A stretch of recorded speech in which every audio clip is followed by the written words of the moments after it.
In last video we saw about horizontal movement. Now we'll see about vertical movement. Vertical movement means apeirogynic. Now vertical movement means like this movement, na? Upward or downward. Now these are always radical. Radical means from the radius. These vertical movements are radical, means if this is earth crust, below here this is radius of the earth, so this movement of the wave or energy is from the radius or towards the radius. It is from the radius or towards the radius.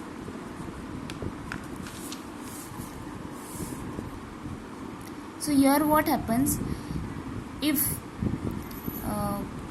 the crust is uplifted, this is the crust, if the crust is uplifted means this is above the sea level, this is above the sea level, then this uplifted is what? Continent. Means the crust, if it is uplifted, it forms continent. And if the crust subsides, subside means sinks, it means it goes below the sea level, this is below the sea level, then this part forms the part of seabed. This is part of then seabed because it is now below the sea level. Now how this sinking takes place? ये sink क्यों होता है? It may be due to sink hole. जो sink holes नीचे create होता है ना, उसके वजह से, या फिर इरोजन है, इरोजन के वजह से, या फिर नीचे का जो रॉक्स है, लाइमस्टोन का जो रूफ है, वो ग्राउंड वाटर की वजह से डिसॉल्व हो जाता है. So these are all natural factors. मतलब सिंक होल की वजह से इरोजन या ग्राउंड वाटर जो रॉक डिसॉल्व करेगा वो, तो ये नेचुरल. या फिर माइनिंग भी करेंगे, mining is man made activity, mining भी करेंगे तो इसके वजह से भी कभी कभी जो क्रस्ट है वो सबसाइड मतलब नीचे चला जाएगा, सी बेड के सी लेवल के नीचे. मतलब नीचे उतना स्पेस क्रिएट होता है. अभी फॉर एग्जांपल ये दो स्टैंड है और ये स्टैंड पर यहाँ पर ऐसे कुछ ऑब्जेक्ट रखा है या बॉल रखा है, तो इसमें से अगर ये स्टैंड निकाल दोगी या फिर ये कम भी हो जाएगा, इतना इतना हो गया, तो ये ऑब्वियसली ये हिलेगा ना, ये गिर जाएगा नीचे. तो मतलब सपोर्ट निकालोगे तो ऊपर का जो ऑब्जेक्ट है that will fall down. So similarly यहाँ पर भी जो ये अर्थ क्रस्ट है, अर्थ क्रस्ट के नीचे रॉक्स है, रॉक्स का सपोर्ट है एंड ऑल, तो अगर वो रॉक्स में कुछ चेंजेस हुआ या रॉक्स मतलब इरोजन हो गया या फिर सिंक होल क्रिएट हुआ, तो ऑब्वियसली इधर का जो सपोर्ट है वो निकल जाता है, तो ये नीचे चला जाएगा. मतलब ये क्या होगा? सबडक्शन या सबसाइड्स बोलते हैं उसको. Now next we see about sudden movement. Sudden movement मतलब उसकी वजह से होता है अर्थक्वेक. नाउ अर्थ मतलब ग्राउंड एंड क्वेक मतलब ट्रिम्बलिंग और shaking. So ground is shaking. Earth मतलब ग्राउंड एंड क्वेक मतलब shaking, means ground is shaking. This is what? Sudden movement. अब ये कैसे होता है? सपोज ये अर्थ सरफेस है, ठीक है, तो यहाँ से जो एनर्जी रिलीज होता है या फिर यहाँ से जो टू बी स्पेसिफिक वेव्स आता है, मतलब energy is released in form of waves. यहाँ से energy is released in form of waves. तो ये यहाँ तक पहुँचेंगे तो कुछ इफेक्ट नहीं होगा, यहाँ तक नहीं पहुँच रहे. लेकिन जब ये लिमिट के बाहर एनर्जी हो जाएगा, एकदम फोर्सफुली यहाँ तक पहुँचेगा, यहाँ तक, तो क्या हो जाएगा? Beyond a limit such waves are reaching to the earth surface. और इसके वजह से जो ये अर्थ सरफेस है ये हिलना स्टार्ट होता है, मतलब there is shaking, it causes shaking. So this is called earthquake. But what is the difference between earthquake and volcanoes? What is the difference between earthquake and volcanoes? Volcanoes कभी form होता है, suppose ये दो plates है and ये plates से दूर जा रहे हैं, दे आर मूविंग अपार्ट, मतलब डाइवर्जन टाइप। तो यहाँ पे जो बीच में स्पेस क्रिएट होता है ना, यहाँ से वो लावा बाहर आएगा। Now what is lava, what is magma? First of all ये समझ लो कि सपोज ये तुम्हारा हैंड है, अगर यहाँ से पानी ड्रॉप किया टैप में से, तो क्या होगा, ये जो बीच में का स्पेस है इधर से पानी पास आउट होगा ना, मतलब गैप रहेगा, वहाँ से ये पानी पास आउट होगा। अगर हाथ तुम ऐसा सीधा पकड़ोगे तो सिमिलरली, मतलब गैप है तो it will pass out easily. तो सिमिलरली जैसे कल मैंने बोला था, लास्ट वीडियो में बोला था कि क्रस्ट जो है अपना वो फ्रैगमेंटेड है। Crust is what? फ्रैगमेंटेड, मतलब ये इधर एक पार्ट, फिर इधर एक पार्ट, फिर इधर एक पार्ट, इधर एक पार्ट, मतलब ये जो बाउंड्रीज है प्लेट का बाउंड्री, इधर तो गैप है ना, तो यहाँ पर तो गैप है, मतलब अंदर से लावा आने को यहाँ पर जगह है। और तो वैसे यहाँ पर अगर दो प्लेट दूर जा रहा है, मतलब स्पेस अगेन क्रिएट हो रहा है, तो यहाँ से वो इजीली बाहर आ सकता है। तो इसके नीचे अपना क्या है, अर्थ सरफेस के नीचे है मैंटल। अब ये जब मेल्ट होता है ना, तो ये मेल्टेड को बोलते हैं मैग्मा, एंड जब ये बर्स्ट आउट होता है अर्थ सरफेस पे आएगा, तब उसको बोलते हैं लावा। अब ये होता कैसे है, ये क्यों ऐसे ऊपर आता है लावा? इसका रीजन क्या है, यहाँ पर एक प्रेशर क्रिएट होता है, और वो प्रेशर क्रिएट होने की वजह से ये बर्स्ट आउट होता है। अभी ये प्रेशर क्यों क्रिएट होता है? सी, जब दो प्लेट बाउंड्रीज एक तरह अपोजिट डायरेक्शन में आ रहे थे, मतलब एक ओशनिक और एक कॉन्टिनेंटल, तो इससे क्या होता है ना, जो ओशनिक वाला है ना वो नीचे चला गया, एंड ये ओशनिक क्रस्ट जब नीचे जाता है तो इसके साथ जो सेडिमेंट्स है ना, छोटा छोटा मटेरियल पार्टिकल्स, वो सेडिमेंट्स भी नीचे लेके जाते हैं, मतलब क्रस्ट के नीचे सेडिमेंट्स भी गया। तो ये एक फैक्टर है। ये सेडिमेंट्स जब नीचे जाएगा तो यहाँ पे तो ऑब्वियसली टेम्परेचर हाई रहता है, क्योंकि लावा है तो इट इज़ वेरी हॉट, सो यहाँ का टेम्परेचर हाई है। तो ये जो सेडिमेंट्स है ना, ये सेडिमेंट्स इजीली मेल्ट हो जाते हैं, सेडिमेंट मेल्ट्स, और मेल्ट होने के बाद ये ऊपर आ जाते हैं, क्योंकि इसका डेंसिटी लो रहता है, इसका density is low. Similarly, other factor is are high temperature और added water। water क्यों? क्योंकि ओशनिक क्रस्ट भी यहाँ पे सबसाइड हुआ ना,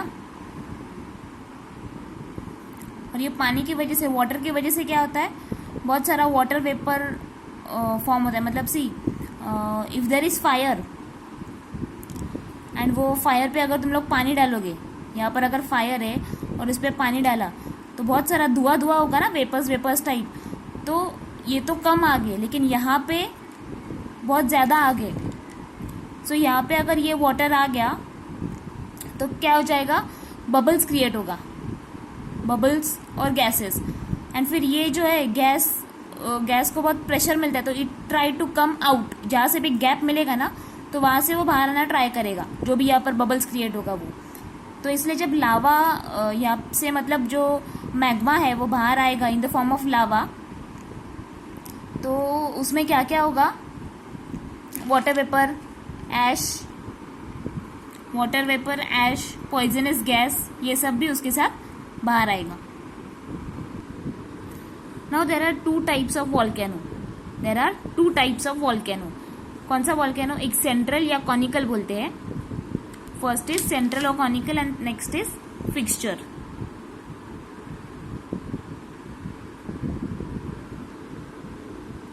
तो सेंट्रल या कॉनिकल मतलब क्या? सेंट्रल मतलब एक ही पॉइंट से जो है ना वो लावा बाहर आएगा, कोन के शेप में। देखो कोन के शेप में। वेंट मतलब ये ऐसा ट्यूब टाइप। तो यहाँ से जो है वो मैग्मा बाहर आएगा, और बाहर आने के बाद उसको क्या बोलेंगे? लावा। ये लावा जो है ये यहाँ पर सराउंडिंग एरिया में स्प्रेड हो जाएगा। So lava spreads around mouth of vent, इसको क्या बोलते हैं? वेंट। तो ये जो लावा ये वेंट के माउथ के मतलब आजू बाजू में यहाँ पर स्प्रेड हो जाएगा। इसका एग्जाम्पल क्या है? जापान का माउंट फुजियामा। सो मतलब यहाँ पे फॉर्म क्या होता है? कोन शेप माउंटेन फॉर्म होता है। This is what? Cone shape mountain.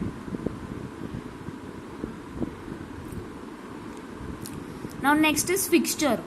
Fixture मतलब क्या? फिक्सचर मतलब जो मैग्मा बाहर आएगा वो रैंडमली आएगा। रैंडमली मतलब कहीं से भी। जो मैग्मा है that comes out randomly on earth surface. Randomly मतलब जहां से भी उसको जगह मिलेगा वहां से, ऐसे सेंट्रल जैसे यहाँ पर था एक ही प्लेस है, वैसा नहीं, कहीं से भी स्प्रेड आउट होगा। तो इसलिए मोस्टली फिक्सर से प्लेटो फॉर्म होता है, जैसे डेक्कन प्लेटो है वैसे। सी द एग्जाम्पल, ये क्या है? कॉनिकल है, एक ही पॉइंट से बाहर आ रहा है लावा। और दूसरा जो है ये, इसको बोलते हैं फिक्सचर्स। मतलब यहाँ पे फिक्स्ड पॉइंट नहीं है, रैंडमली यहाँ से बाहर आया, यहाँ से ऐसे कहीं से भी आ जाता है। फिर बाद में ये कूल डाउन होने के बाद इस पे मतलब प्लेटो का फॉर्म लेता है वो।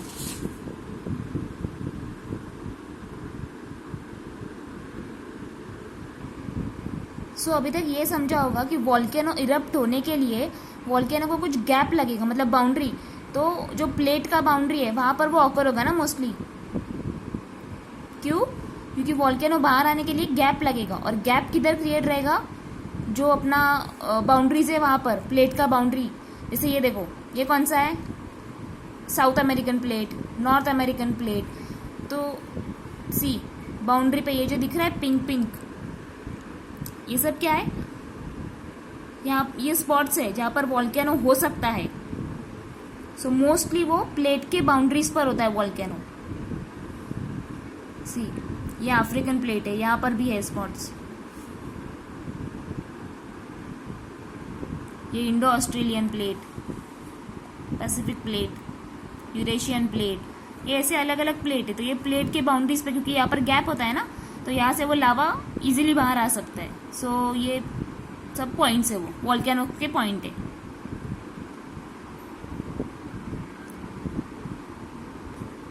अभी वॉल्केनोस के कुछ टाइप है। Like first is active volcano. Active volcanoes मतलब जो रेगुलर है, वहां पर वॉल्केनिक इरप्शन रेगुलरली होते रहता है, तो उसको क्या बोलेंगे? Active volcano. Next is what? Dormant volcano. ये फर्स्ट, ये सेकेंड। डोरमेंट वॉल्केनो मतलब यहाँ पे वॉल्केनो इरप्ट तो हुआ नहीं है। Volcano is not erupted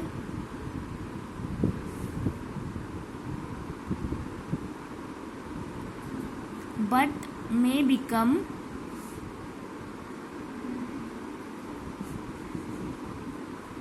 suddenly active.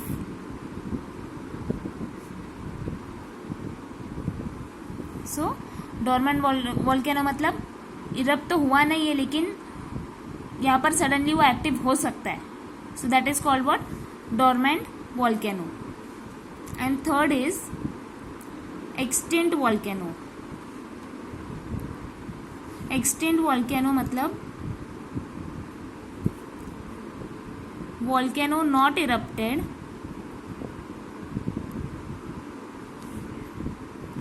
And not likely to erupt. Erupt हुआ भी नहीं है और यहाँ पर होगा भी नहीं, तो उसको बोलते हैं एक्सटिंक्ट वॉल्केनो। सो 3 टाइप्स है: active, dormant and extinct. Similarly boundaries का 2 टाइप्स है: subduction and constructive. Subduction boundary किसको बोलते हैं? अगर part of plate boundary slides under crust, ये है और ये एक है, ये प्लेट इसके नीचे चला गया, तो ये क्या है? सबडक्शन। मतलब ये जो बाउंड्री है, वो प्लेट का जो बाउंड्री है, उसको क्या बोलेंगे? सबडक्शन बाउंड्री, क्योंकि उसके वजह से some part is going below. और कंस्ट्रक्टिव मतलब क्या? कंस्ट्रक्टिव मतलब new material is coming on to the earth crust, that boundary is constructive boundary. Like volcanoes की वजह से अगर कॉन्टिनेंट बना, सॉरी प्लेटो बना, तो वो प्लेटो वो क्या हो गया, कंस्ट्रक्टिव बाउंड्री, क्योंकि उस लावा मतलब न्यू मटेरियल क्या है, lava, new material is upcoming onto earth crust। So lava जो बाहर आएगा उसमें से जो प्लेटो बनेगा, so that will be constructive boundary. सो वो दो जो प्लेट का बाउंड्री है, सपोज ये बाउंड्री है ये, और इधर से लावा बाहर आने वाला है, तो ये इसको बोलेंगे कंस्ट्रक्टिव, क्योंकि इसके वजह से कुछ कंस्ट्रक्शन होने वाला है। कौन सा कंस्ट्रक्शन, प्लेटो का कंस्ट्रक्शन। और ये सबडक्शन क्यों, क्योंकि इसमें से एक प्लेट जो है या प्लेट का पार्ट नीचे चला गया,